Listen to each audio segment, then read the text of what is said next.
चलिए, बुधवार की सुबह, हफ्ते का मिड पॉइंट और कल की ऑल इंपॉर्टेंट मंथली एक्सपायरी, अक्टूबर वायदा की एक्सपायरी से पहले वाला वो इंपॉर्टेंट पेनल्टीमेट सेशन, और वैसे भी बहुत इंपॉर्टेंट हो चुका है। कल सुबह मैं कह रहा था रिजल्ट सीजन अब तूल पकड़ता हुआ नजर आएगा, जब मैं कल के रिजल्ट्स हाईलाइट कर रहा था।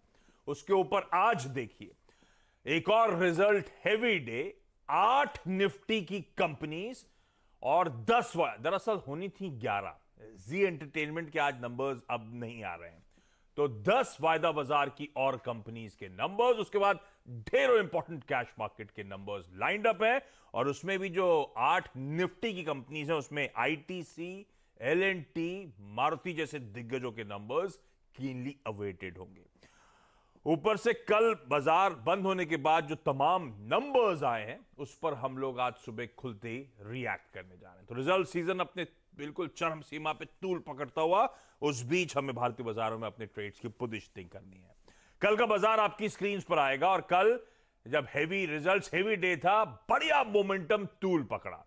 ये जो दोपहर 11-12 बजे के आसपास का आप लाल में डिप देख रहे हैं, उस समय निफ्टी मेरे ख्याल से 25 पॉइंट नीचे था, लाल निशान में चला गया था।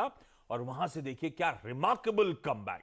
वो रिमार्केबल कमबैक जो था दरअसल वो आया असल में 1 बजे के आसपास। मैं अंदाजन बता रहा हूं क्योंकि स्क्रीन जब मैं ट्रैक कर रहा था उस समय कोटक महिंद्रा बैंक के नंबर्स आए, और उसके बाद से जो मोमेंटम पकड़ा तो फिर तूल पकड़ता ही चला गया भारतीय बाजार, जिसमें अब रिलायंस ने फिर अच्छा मोमेंटम कैरी फॉरवर्ड करा।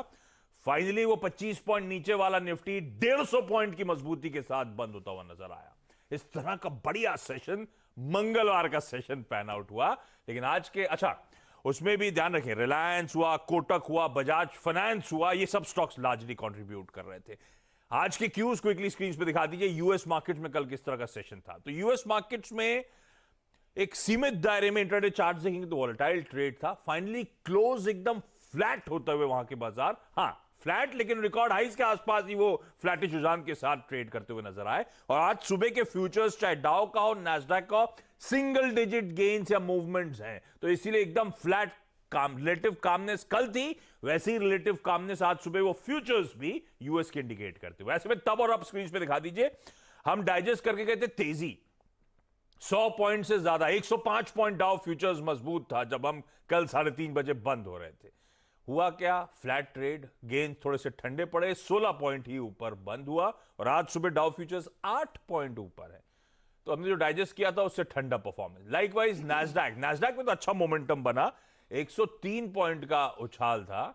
एक बार फिर से यूएस मार्केट से डायरेक्टर साहब कल का ट्रेडिंग सेशन, तो हम डाइजेस्ट करके गए थे नैस्डैक में 103 पॉइंट्स, और नैस्डैक देखिए वो कुछ गड़बड़ है, 9 पॉइंट, वही मैंने लिखा 9 पॉइंट ही था, वो मत देखिए प्लेट। नैस्डैक जो डाइजेस्ट किया था उतना ही, उससे बहुत ठंडा परफॉर्मेंस, तो इसीलिए आप देख रहे हैं। अच्छा, बाकी क्विकली वेरिएबल स्क्रीन पर आएंगे। ब्रेंट उछल रहा है वापस 86-87 की तरह, $86 के ऊपर वापस कामकाज करता हुआ। सोना लेकिन $1800 के ऊपर गया था, कूल ऑफ हो गया। चलिए, इन सब क्यूज के बीच में एशियाई पैक दिखाइए और दिखाइए हमारा एसजीएक्स निफ्टी।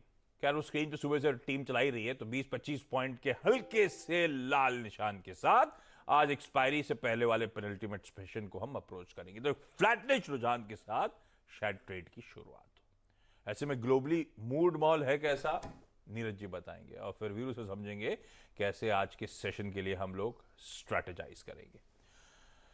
क्या हुआ, एकदम ठंडा क्यों मामला?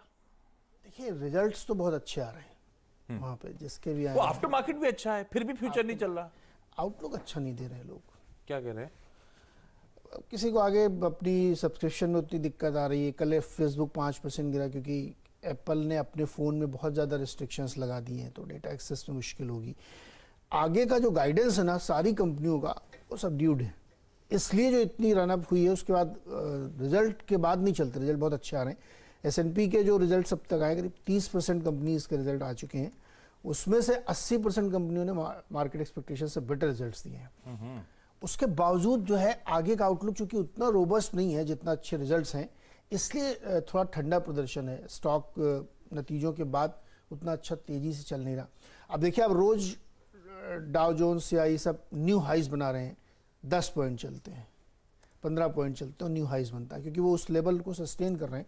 तो आगे का आउटलुक कमज़ोर होने की वजह से या भविष्य में क्या चुनौतियां आने वाली हैं उसको देखते हुए दिक्कत है। अभी इसी हफ्ते जो है कल शाम को अमेरिका के हिसाब से आपको जीडीपी का आंकड़ा दिखेगा यूएस का, तो उससे मोटा अंदाज़ा लगेगा कि इकोनॉमी किस तरीके से ग्रो कर रही है। अगर वो नंबर बहुत अच्छा नहीं आता है, इन्फ्लेशन का नंबर सस्टेन करता है, तो फिर शायद आगे का अनुमान जो ये लोग अभी वीक दे रहे हैं वो कंफर्म हो जाएगा। दूसरा ये कि जो चाइना में कुछ एक डेवलपमेंट हुए, हालांकि हम लोग मानते हैं उसका बहुत असर नहीं पड़ रहा कि एवरग्रांडे से बोल दिया वहाँ की सरकार ने कि खुद देख लो, आप अपना घर बेच के पैसे चुकाओ, सरकार से कोई उम्मीद मत रखिएगा आप। तो उसका कितना असर आएगा, डिमांड सप्लाई क्या है, तमाम सारी चीज़ें हैं। लेकिन फिर भी मार्केट अगर सस्टेन कर रहा है यूएस का, तो मुझे लगता है कि उस संकेत को अच्छे देखने चाहिए। अगली तिमाहियों में कैसा प्रदर्शन होगा ये इम्पोर्टेंट है। तो उस तरीके का माहौल बना हुआ है, आउटलुक अच्छा नहीं है। थोड़ा सा फिर आउटलुक कॉशियस, खैर बाजार बहाने भी ढूंढता है जब रिकॉर्ड हाइस के आसपास होता है कि फर्दर लेग कहां से लेकर आऊं, तो ठीक है कंसोलिडेशन के मोड में चला गया है।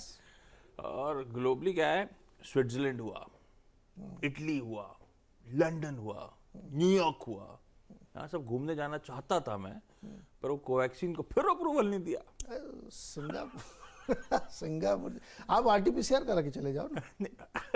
हम भी बहाने ढूंढ रहे हैं, नहीं जाने के न जाने के बहाने ढूंढ रहे हैं। पर फिर से कोवैक्सीन का अप्रूवल है, WHO की टेक्निकल कमेटी ने टाल दिया, फर्दर डेटा चाहिए उनको। यार चीन की उन वैक्सीन्स को आप अप्रूवल दे रहे हैं जिसके बाद उनके यहाँ कोविड हो रहा है जीरो पॉलिसी के बावजूद, और आप कोवैक्सीन को नहीं दे रहे हैं। ये प्योरली जो है बायस्ड अप्रोच है। जब सारा धंधा खत्म हो जाएगा तब कोवैक्सीन को अप्रूवल दिया जाएगा, है ठीक है, आप कितनी भी कोशिश करिए कोई फायदा नहीं होने वाला है। इंडिया में उससे वैक्सीनेशन हो चुका है। ठीक है भाई, तो ग्लोबल मूड मॉल ये है, और वैसे ही मूड मॉल जो नीरज जी कमेंट्री दे रहे थे वैसे ही मूड आपको एसजीएक्स निफ्टी रिफ्लेक्ट करता हुआ नजर आएगा। पर इस बीच जरा कल का बाजार का चार्ट स्क्रीन पर लेकर आइएगा। अच्छा, कल एफआईआईज ने फिर बिकवाली करी है 2300-2400 करोड़ रुपए की, और डीआईज का एब्जॉर्प्शन थोड़ा कम रहा 1300-1400 करोड़ रुपए का। तो ये एफआईआईज का रिलेंटलेस सेलिंग का प्रेशर कंटिन्यू हो रहा है। कल सुबह एक ग्रिड बना के दिखाऊंगा एफआईआईज ने किस तरह के over the days cell of किया है। लेकिन वीरू ने कल कहा था, कल के लेवल्स थे 18,228 और 18,310।